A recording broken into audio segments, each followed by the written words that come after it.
Hello friends. आज आपके साथ चर्चा करेंगे हम आईपीओ एनालिसिस के बारे में और आईपीओ का एनालिसिस करेंगे अनुपम रसायन इंडिया लिमिटेड के बारे में।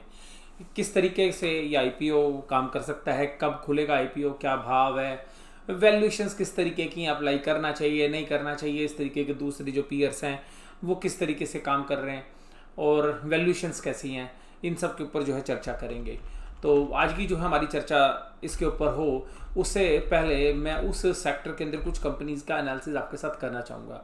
तो आप यहाँ पे देखिएगा जिन कंपनीज का हम एनालिसिस कर रहे हैं उसके अंदर सबसे पहली कंपनी है धानुका एग्रीटेक। धानुका एग्रीटेक देखिएगा 17 की पी रेशियो पर जो है काम कर रही है। भारत रसायन 27 पर, मेघमनी ऑर्गेनिक्स 9.86 पे, रैलीज इंडिया 23 पे, बेयर क्रॉप साइंस एक इंटरनेशनल कंपनी 50 के पी पर, और पीआई इंडस्ट्री इंडिया के अंदर एक फास्टेस्ट ग्रोइंग एग्रोस्पेस की जो कंपनी 51.94% पे, तो 4 टाइम्स पे। तो ये है इनकी पी रेशियोज। और प्राइस टू बुक वैल्यू भी देखेंगे तो सबसे महंगी जो वैल्यूशन है वो बेयर क्रॉप साइंस के ऊपर है। और उसके अलावा सारी कंपनी जो है वो करीबन आपको प्राइस टू बुक वैल्यू 5 से नीचे मिल रही है एक्सेप्ट पीआई इंडस्ट्री। तो आप देखिएगा यहाँ पे भारत रसायन 6.49 पे है, धानुका 4 पे है, मेघमनी 1.79 पे है और रैलीज 3.4 पे है। तो ये वैल्यूएशंस है ऐसी कंपनी की जिन्होंने लगातार परफॉर्मेंस दी है। इसी सेक्टर के अंदर ये कंपनी है जिसके बारे में मैं आपके साथ चर्चा कर रहा हूँ। ये कंपनी है अनुपम रसायन इंडिया लिमिटेड। आईपीओ आ रहा है। दो वर्टिकल्स में काम करती है, life science related chemicals product that used in agrochemical, personal care and pharma. तो जनरली एग्रो स्पेस के अंदर ये कंपनी है और बाकी कुछ प्रोडक्ट फार्मा में यूज होते हैं। एक स्पेशलाइज्ड केमिकल कंपनी भी आप इसको बोल सकते हैं to the some extent. Other speciality product में पिगमेंट्स हैं। तो ये जो बिजनेस है अगर इनकी हम बात करें तो ये मोर और लेस जो है पिगमेंट वाला जो बिजनेस है और जो एग्रो वाला बिजनेस है, तो 75 to 80% जो बिजनेस है इनका वो सेम बिजनेस मेघमनी ऑर्गेनिक्स से मिलता है, क्योंकि मेघमनी ऑर्गेनिक्स भी पिगमेंट वाले बिजनेस के अंदर है। तो सिमिलर बिजनेस के अंदर है और कुछ मल्टीनेशनल क्लाइंट्स हैं जिनके साथ इनकी रिलेशनशिप है। ये सभी फार्मा कंपनीज के अंदर ऐसा होता है। और मोस्टली इंडिया की जो एग्रोस्पेस की कंपनी है या जो फार्मा कंपनीज हैं ये जनरली पूरे इंडिया के अलावा विदेशों में भी जो है काम करती हैं, तो वहाँ पर एक अच्छी प्रेजेंस इनकी रहती है। तो दो पोजीशंस इनकी लोकेटेड है जगाड़िया के अंदर और 4 जो हैं साचिन के अंदर। तो ये जो कंपनी है ये गुजरात बेस्ड कंपनी अब यहाँ पर डिफरेंट ज्योग्राफी में काम करते हैं, आर&डी पे काम करते हैं, डाइवर्सिफाइड प्रोडक्ट पोर्टफोलियो है, फाइनेंशियल ट्रैक रिकॉर्ड ठीक है, वो बाद में हम चर्चा करेंगे। तो ये है हमारी कंपनी जिसके बारे में हम बात करेंगे। आईपीओ से पहले जानने से पहले देखिएगा इसमें देसाई फैमिली और मिस्टर पटेल जो कि एक एनआरआई हैं, वो जो है इसके अंदर मेजरली जो है प्रमोटर हैं। तो यहाँ पर जो कंपनी है उसकी जो टॉप रेवेन्यूज है, टॉप लाइन, वो 9 मंथ्स की 563 करोड़ से और पिछले साल 539 करोड़ थी। तो करीबन करीबन आप ये मान के चलिएगा कि सेल्स मोटा मोटी साल भर की 600 करोड़ रुपए, और उस पर करीबन 48 से 50 लगा लीजिएगा 52, इतना ये प्रॉफिट कमाते 52 का। तो इसका मतलब है कि जो नेट प्रॉफिट मार्जिन है वो भी 8% से लेकर 9% तक है। तो कोई एक्स्ट्रा ऑर्डिनरी मार्जिन नहीं है, जैसा इंडस्ट्री के अंदर रहते हैं उस तरीके के मार्जिन ये कंपनी जनरेट करती है। अब आईपीओ खुलेगा कल यानी कि 12 मार्च को और बंद हो जाएगा 16 मार्च को। 27 शेयर अप्लाई कर सकते हैं और 553 रुपये से 555 रुपये का भाव जो है प्राइस बैंड जो है फिक्स किया गया। तो आप 555 रुपये मान के चलिएगा। तो 555 रुपये के अंदर ये शेयर जो है आप अप्लाई कर सकते हैं। एक लोट जो है 27 शेयर्स का में 14,985 रुपये लगेंगे और 13 लोट मैक्सिमम 1,94,805। तो यहाँ पर ये शेयर जो आपको अलॉटमेंट का बेस है वो 19 तारीख को डिसाइड होगा, 22 तारीख को रिफंड और 23 तारीख को शेयर क्रेडिट हो जाएंगे, 24 तारीख को उम्मीद है ये शेयर लिस्ट हो जाएगा। अब ये अनुपम रसायन जो कंपनी है ये वास्तव में एग्रो स्पेस के अंदर और जो पर्सनलाइज जो प्रोडक्ट्स हैं यानी कि जो केमिकल्स हैं उनको बना रही है, और टू द सम एक्सटेंट ये फार्मा के अंदर भी है, लेकिन बहुत बड़ी प्रेजेंस नहीं है। बेसिकली एग्रो स्पेस के अंदर ये कंपनी है और पिगमेंट बनाती है और ये प्रमोटर की होल्डिंग है। तो उसके अलावा बैलेंस शीट के अंदर अगर हम देखें तो ये कंपनी के अंदर डेट बहुत हैवीली इसलिए है कि देखिएगा ये 824 करोड़ रुपए की टोटल इक्विटी है।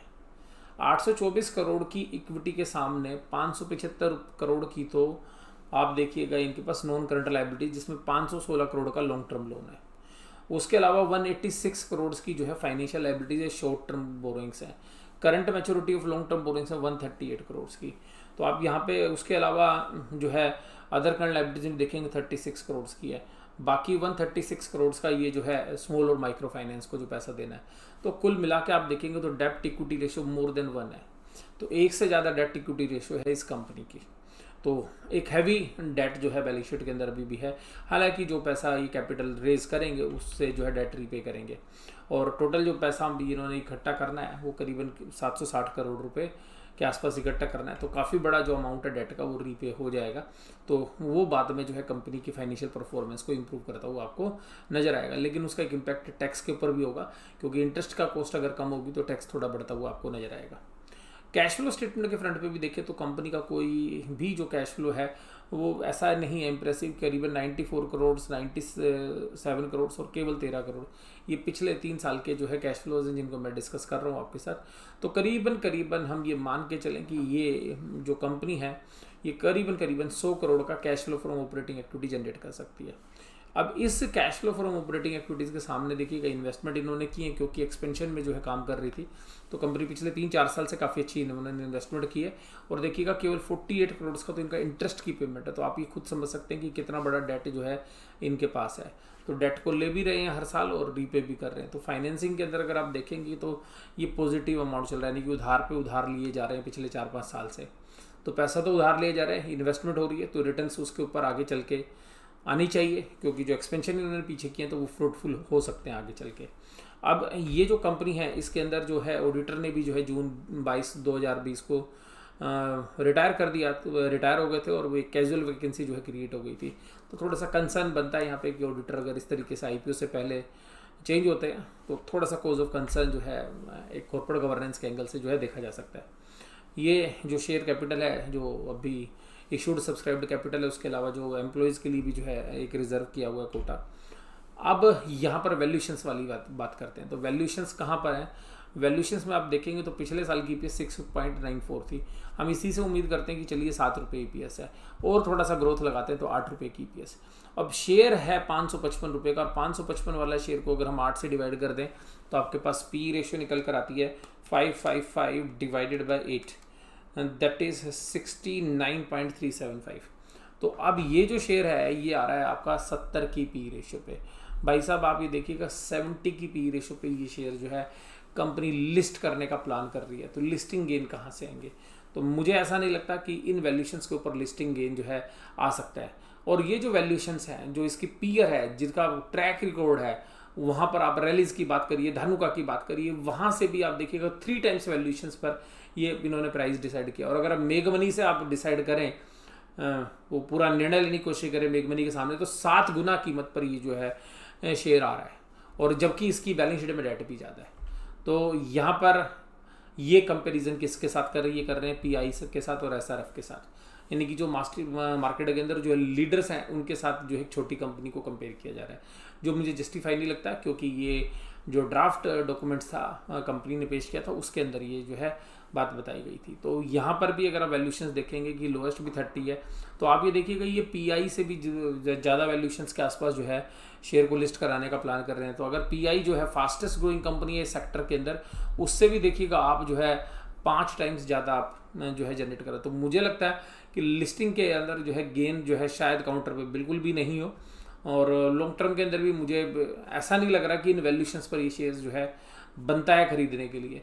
उसके अलावा भी अगर आप नेट असेट्स वैल्यू भी देखेंगे तो 95 रुपये की जो है नेट असेट्स वैल्यू है। तो वहाँ पर भी आप देखेंगे तो करीबन 6 times price to book value है। तो आपने देखा कि दिग्गज कंपनी भी प्राइस टू बुक वैल्यू पे 6 टाइम्स पे ट्रेड नहीं कर रही है, और ये कंपनी जो है 6 टाइम्स से ज़्यादा जो है वैल्यूशंस पर जो है आईपीओ में शेयर दे रही है।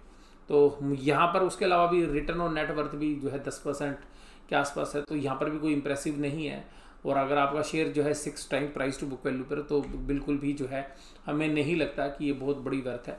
और अगर जिन पीयर्स के साथ आप इनको कंपेयर करने जा रहे हो वो इनसे दिग्गज कंपनी है, आपकी 9.62 की जो है रिटर्न ऑन नेटवर्थ है, जबकि पीआई इंडस्ट्री 17.63 है, नवीन फ्लोराइन 28.93 है, एस्टेक लाइफ साइंस के साथ कंपेयर कर रहे हैं 19% है।